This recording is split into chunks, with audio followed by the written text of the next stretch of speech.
जय बोलो गणेश महाराज की जय। श्री गुरुभ्यो नमः। श्रीमात्रे नमः। ప్రేక్షక మహాశయులందరికీ స్వాగతం। ఈరోజు నేను చెప్పే విషయం ఏమిటంటే ఉత్తర దక్షిణాలు వెడల్పు అనేది 80 అడుగులు కలిగి ఉంది। తూర్పు నుంచి పడమరకి 43 అడుగులు కలిగి ఉన్న స్థలంలో దక్షిణం వైపుగా ఒక ఇల్లు ఉందన్నమాట। ఆ ఇంటి యొక్క ఆ స్థలం యొక్క నిర్మాణం ఎలా ఉంది, ఏ గుమ్మాలు ఓపెన్ చేసి ఉన్నాయి, దాన్ని బట్టి ఎక్స్ప్లెయిన్ చేస్తాను। ఇది స్థలం। ఈ స్థలంలో ఇక్కడ ఒక గేట్ ఉంది, ఈశాన్యంలో ఒక గేట్ ఉంది, ఉత్తరంలో ఇక్కడ ఒక గేట్ ఉంది। ఇది ఇక్కడ ఈ స్థలం అనేది ఉత్తరం అనేది దీనికి 28 డిగ్రీలు తిరిగి ఉందన్నమాట। 28 డిగ్రీలు తిరుగున్న స్థలంలో మనము వాస్తు పురుషుని చక్రం వేసి చూస్తే ఈ గేట్లు అనేవి ఎక్కడెక్కడ ఉన్నాయంటే ఇది ఉత్తరం 28 డిగ్రీలకి కలిగి ఉన్న స్థలం। ఇక్కడ ఈశాన్యం గేట్ వచ్చి సిఖీ దేవతలో పడింది। దీనివల్ల ప్రమాదాలు నష్టాలు ఉంటాయి, అలాగే అగ్ని భయం ఉంటుంది। ఈ గేట్ అనేది ఉత్తరంలో ముఖ్య దేవతలో పడింది। ఇది 28 డిగ్రీలు తిరిగి ఉండటం వల్ల పడమర లైన్లో ఉన్నటువంటి వైపుకి ఈ గేట్ అనేది ఓపెన్ అయింది। అంటే వీళ్ళు వాయువ్యంలో పశ్చిమ వాయువ్యంలో ఓపెన్ చేసామనుకుంటారు। ఇది సంపదని డబ్బుని కలిగిస్తుంది, అలాగే మగ సంతానాన్ని కలిగిస్తుంది। అయితే ఈ గేట్ అనేది బయటకు ఓపెన్ అయ్యి ఉంది, బయటికి ఇలా ఓపెన్ అయ్యి ఉండకూడదు, లోపలికి తెరుచుకునేలాగా ఉండాలన్నమాట గేట్లు। మూడో గేట్ అనేది చూస్తే ఎక్కడ ఉందంటే ఇక్కడ పడమరలో వరుణ దాటిన తర్వాత అసురా ప్లేస్లో ఉంది। అసురా ప్లేస్లో ఉండటం వల్ల రాక్షస గుణాలు ఉంటాయి। ఇక్కడ నడకకి ఈ 3 గేట్లలోని నడకకు అనేది ఉత్తరం పెద్ద గేట్ కారు గేట్ అనేది మంచి ప్రభావవంతంగా పాజిటివ్ వైపుగా ఉందన్నమాట।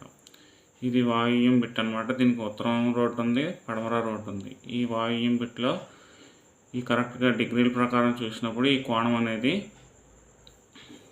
ఉత్తరం తగులుతుంది। అంటే దీనికి వీధిపోట్లుగా నిమిత్తంగా ఏంటంటే వాయువ్య స్థలానికి ఉన్నటువంటి లక్షణాలు కాకుండా దీనికి ఉత్తరం వీధిపోటు కలిగినటువంటి స్థలంగా కొంత నష్టం కలిగిస్తుంది। అప్పుడప్పుడు 7 సంవత్సరాలకు ఒకసారి ఆస్తి నష్టం అనేది జరుగుతూ ఉంటుంది।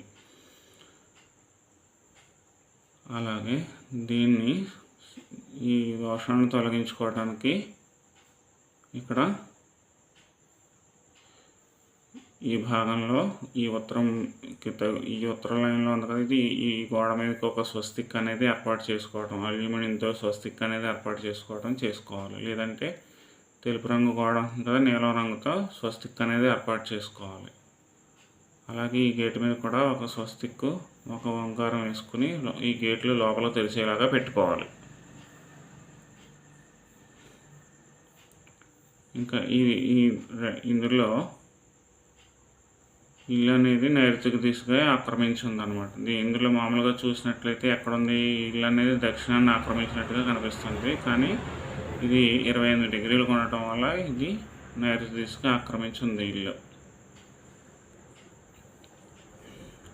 ఇంకొకటి విషయం ఏంటంటే ఈ ఇంటి యొక్క స్థలం మొత్తానికి చెందినటువంటి బ్రహ్మస్థానము ఈ ఇంటి గోడ పక్కన పడిందనమాట। ఈ ఇంటికి ఉత్తరం వైపు గోడ వైపుగా ఉన్నటువంటి ఇక్కడ బ్రహ్మస్థానం అనేది ఈ గోడ దగ్గరలో వచ్చింది। మళ్ళీ ఇక్కడ అడ్డగోడలు ఏమన్నా పడినాయేమో చూసుకోవాలన్నమాట। అది ఇంటి ప్లాన్ గీసినప్పుడు అది లెక్కలోకి వస్తుంది, ఎక్కడ ఉందో తెలుస్తుంది। మధ్య గోడలు ఉంటాయి కదా, ఇంటి మధ్య గోడలు ఏమైనా పడినాయా ఏంటి లేకుండా ఉందా చూసుకోవాలి। ఒకవేళ లేకపోవచ్చు ఈ మూడు గదులుగా ఉన్నటువంటిది ఇల్లు 1 2 3 ఆ 3 గదులుగా ఉన్నటువంటి ఇల్లు కాబట్టి లేకపోవచ్చు, కొంచెం పక్కకే జరిగింది, పర్వాలేదు, మంచిదే। ఇప్పుడు మీకు చూపించేటటువంటి ఇంకో విషయం ఏంటంటే ఇందులో ఎత్తుపల్లాల విషయంగా దీన్ని ఏ విధంగా సెట్ చేశారు అని చూసినట్లయితే పడమరలో ఇదేమో నేను ఈ చూపించేది ఇది ఈశాన్య కోణము, ఇది నైరుతి కోణము. అలాగే ఇది వాయువ్య కోణము, ఇది ఆగ్నేయము చూపించేటటువంటి దిశ. దీనికి వచ్చేసి నీటి వాటలు ఏర్పాటు చేయవలసిన విధానం ఎట్లా ఉండాలి అనేది చెప్పుకుందాం. ముందు దీనికి ఎక్కడ నుంచి ఎక్కడ వరకు మెరకగా ఉందని చూస్తే, ఇక్కడ నైరుతి నుంచి ఈ డాబా చుట్టూరు ఇక్కడ ఎల్ షేప్లో ఇక్కడ నుంచి ఇక్కడ వరకు మెరకగా ఉందన్నమాట. ఈ కోణం నుంచి దక్షిణాగ్నేయం వచ్చింది. ఇది దక్షిణాగ్నేయం నుంచి ఆగ్నేయం పల్లంగా ఉంది, దక్షిణాగ్నేయం పల్లంగా ఉంది. ఇది వచ్చేసి తూర్పాగ్నేయం పల్లంగా ఉంది. ఇక్కడ వాయువ్యం వరకు మెరక ఉంది, నైరుతి నుంచి వాయువ్యం వరకు మెరకగా ఉంది. మెరక నుంచి ఇక్కడి నుంచి మళ్ళీ ఒక స్టెప్ తీసుకుని ఒక అడుగు లోతుగా ఈ నేల అంతా కూడా ఒక అడుగు పల్లంగా ఉంది. అలా చూసినప్పుడు దీనికి ఏం జరుగుతుందంటే వాయువ్యం కంటే ఆగ్నేయం అనేది బాగా పల్లంగా ఏర్పడింది అన్నమాట. ఇది అలా ఏర్పడటం వల్ల దీనికి అగ్ని భయం అనేది ఉంటుంది. అగ్నివీధి అంటారు దీన్ని. ఈ అగ్నివీధి యొక్క విషయం చెబుతాను. ఆగ్నేయం వీధిలో అగ్నివీధి అనేది ఏంటంటే ఆగ్నేయం దిశ పల్లంగా ఉండి వాయువ్యం దిశగా ఎత్తుగా ఉన్న స్థలం. ఇటు స్థలమునందు నివసించే జనులు సంతానహీనులు కుదరు. అటు స్థలమునందు నివసించే వారికి శత్రువుల బాధ ఉంటుంది, అగ్ని భయం ఉంటుంది, దొంగల భయము తరచుగాను సంభవించును. గృహ యజమానుడు నిత్యము మనస్తాపమునకులోనే ఏదో ఒక విచారంతో బాధపడుతూ ఉంటాడనమాట. ఈ ఆగ్నేయం దిశ పల్లంగా ఉన్నటువంటి దిశ. ఇప్పుడు మనం ఏం చేయాలంటే ఈ స్థలాన్ని మనము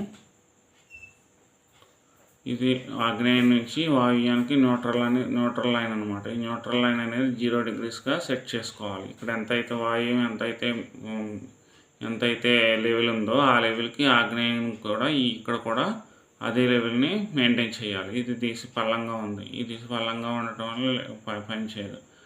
ఆగ్నేయము వాయువ్య కోణము కరెక్ట్గా సమానం లెవెల్గా తీసుకోవాలి. తీసుకుని నైరుతి అనేది ఇక్కడ ఉంది. ఈ కోణం నుంచి ఎంత దూరంలో ఉందంటే 17 అడుగుల దూరంలో ఉంది నైరుతి. ఈ మూల నుంచి ఇక్కడ 15 అడుగుల దూరంలో ఉంది. ఈ 15 అడుగుల దూరంలో +6 ఇక్కడ సౌత్ వెస్ట్ అనేది 6 అంగుళాలు మెరక పెట్టుకుని 6 అంగుళాలు వాటం కట్టాలి ఇక్కడి నుంచి ఆగ్నేయానికి. అలాగే ఈ నైరుతి కోణం నుంచి వాయువ్య కోణానికి 6 అంగుళాలు వాటం కట్టుకుని ఇక్కడికి సెట్ చేసుకోవాలి. వాయువ్యము ఆగ్నేయము సమాన కోణంగా ఉండేటట్టుగా చూసుకోవాలి. తర్వాత వచ్చి ఇక్కడ వాయువ్యం నుంచి ఈశాన్యం కోణం వరకు 6 అంగుళాలు పల్లం పెట్టుకోవాలి. ఇక్కడ నార్త్ ఈస్ట్ అన్నాను కదా, -6 అంగుళాలు డౌన్ అనమాట. ఇది -6 inches లెవెల్ పెట్టుకోవాలి. అంటే ఇక్కడికి వాయువ్యం నుంచి ఆగ్నేయానికి 6 అంగుళాలు వాటం పెట్టాలి. అలాగే ఇక్కడ ఆగ్నేయం నుంచి ఈశాన్యానికి 6 అంగుళాలు వాటం పెట్టుకుని ఈ యొక్క సైట్ని సెట్ చేసుకోవాల్సి ఉంటుంది. ఇందులో ప్రధానమైనటువంటి దోషం ఇదన్నమాట. అలాగే ఈ పడమర గేట్లో చిన్న గేట్ ఇక్కడ ఏదైతే ఈ దోషం ఇక్కడ అసురాలో ఉందో అది క్లోజ్ చేసుకోవాలి. అలాగే ఇక్కడ సిక్కిలో ఉన్నటువంటి గేట్ని కూడా క్లోజ్ చేసుకోవాలి. క్లోజ్ చేసుకుని మెయిన్గా పాజిటివ్ ఎంట్రన్స్ ముఖ్య దేవతలు ఏదైతే ఉందో అది ఎంట్రన్స్ ఓపెన్ చేసుకుని ఇక్కడ ఉత్తరం సింహద్వారంతో ఇల్లు నిర్మించుకోవాల్సి ఉంటుంది. ఇక్కడ ఉత్తర సింహద్వారంతో ఇది ఉత్తర గేటు ఇలా పెట్టుకున్న ఉత్తర సింహద్వారంతో ఓపెన్ చేసుకుంటే ఇంచుమించుగా వత్సంగ్ గ్రామర్ తీసుకోవచ్చు.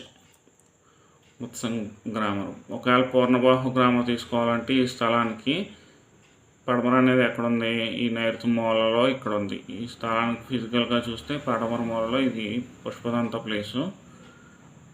అలాగే ఇది సుగ్రీవ పుష్పదంత. ఇక్కడ ఈ 2 జోన్లో తీసుకోవాలి. ఇక్కడ ఆల్రెడీ మెట్లు కట్టేసి ఉన్నాయి డాబా పైకి ఎక్కడానికి, అందుకని ఇక్కడ ఓపెన్ చేయడానికి లేదు. అందుకని ఈ అసురాది క్లోజ్ చేసుకొని ఇది ముఖ్యాది వాడుకోవటం చాలా మంచిది. అలాగే ఈశాన్యంలో సిక్కిది అర్థతో కూడా క్లోజ్ చేసేసుకోవాలి, గోడ కట్టుకోవాలి. అలాగే దీన్ని లోపల పక్కకి ఓపెన్ అయ్యేలాగా చేసుకోవాలి. ఈ గేట్ తలుపులు లోపల పక్కగా ఓపెన్ అయ్యేలాగా చూసుకోవాలి. కొత్తగా నిర్మించినప్పుడు ఏం చేయాలంటే ఈ డాబాను డిస్మాంటిల్ చేసి కొత్తగా నిర్మించినప్పుడు ఇది ఉత్తర సింహద్వారం ఈ ఉత్తరం గేట్ ఎట్లా అయితే పెట్టామో దీనికి కూడా ఉత్తరం ఎక్కడ వచ్చిందో చూసి అక్కడ సింహద్వారం ఉత్తర సింహద్వారంగా పెట్టుకోవాలి. ఓకే, తర్వాత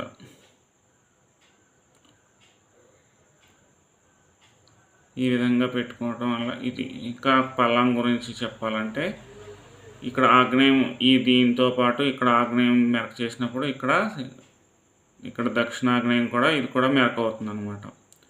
ఈ దక్షిణ ఆగ్నేయం కంటే ఉత్తర వాయువ్యం పల్లంగా ఉండాలి, అలాగే దక్షిణం కంటే ఉత్తరం పల్లంగా ఉండాలి. ఇవన్నీ అలాగే ఉన్నాయి. ఇది నైరుతి కంటే ఈశాన్యం పల్లంగా ఉండాలి, అలాగే ఉన్నాయి. అలాగే పశ్చిమ నైరుతి కంటే తూర్పు ఈశాన్యం పల్లంగా ఉండాలి, అలాగే పడమర కంటే తూర్పు పల్లంగా ఉండాలి. ఈ విధంగా చూసుకుంటే ఇక్కడ మెయిన్గా దోషం ఏం కనిపిస్తుందంటే వాయువ్యం కంటే ఆగ్నేయం పల్లంగా ఉన్నటువంటి పరిస్థితి కనిపిస్తుంది. కాబట్టి ఈ లెవెలింగ్ అనేది సెట్ చేసుకోవాలి. ఈ స్థలానికి ఈ లెవెలింగ్ సెట్ చేసుకుని ఇక్కడ స్వస్తిక్ అనేది ఏర్పాటు చేసుకోవడం వల్ల కొంతవరకు దీన్ని పాజిటివ్ వైబ్రేషన్లోకి తీసుకురాగలుగుతాం. Okay, thank you very much. నా యొక్క ఛానల్ని సబ్స్క్రైబ్ చేసుకోండి, లైక్ చేయండి, షేర్ చేయండి. మరిన్ని వీడియోలు మీకు డైరెక్ట్గా అందటానికి గంట బెల్ని యాక్టివేట్ చేసుకోండి. Thank you very much. నమస్తే, జై హింద్.